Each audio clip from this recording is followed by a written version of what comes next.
Hey there friends, in this video I'm going to be showing you how to add your own audio and background music to your videos using Clipchamp. So what I'm going to do right now, I've got Clipchamp open here with some stuff on my timeline. And then I'm going to click on import media here at the top left.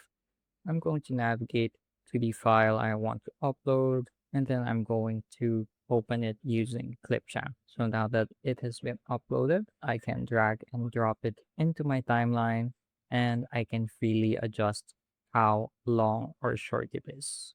So I'll zoom out the timeline a little bit, and then I'm going to make it match my video clip right here. So now if we play this, I should be able to hear the background music, and you can also adjust the audio here at the right side of your screen.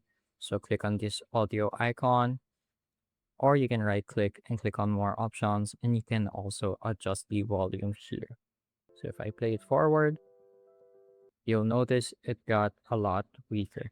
So Clipchamp also has this feature where it has its own content library, which you can access here at the left-hand side of your screen. Simply click on that. And as you can see, there are some preset background music available.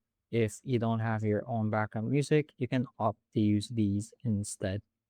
So that's going to be it for this video. I hope I was able to teach you something new and something useful. And as always, thank you for watching.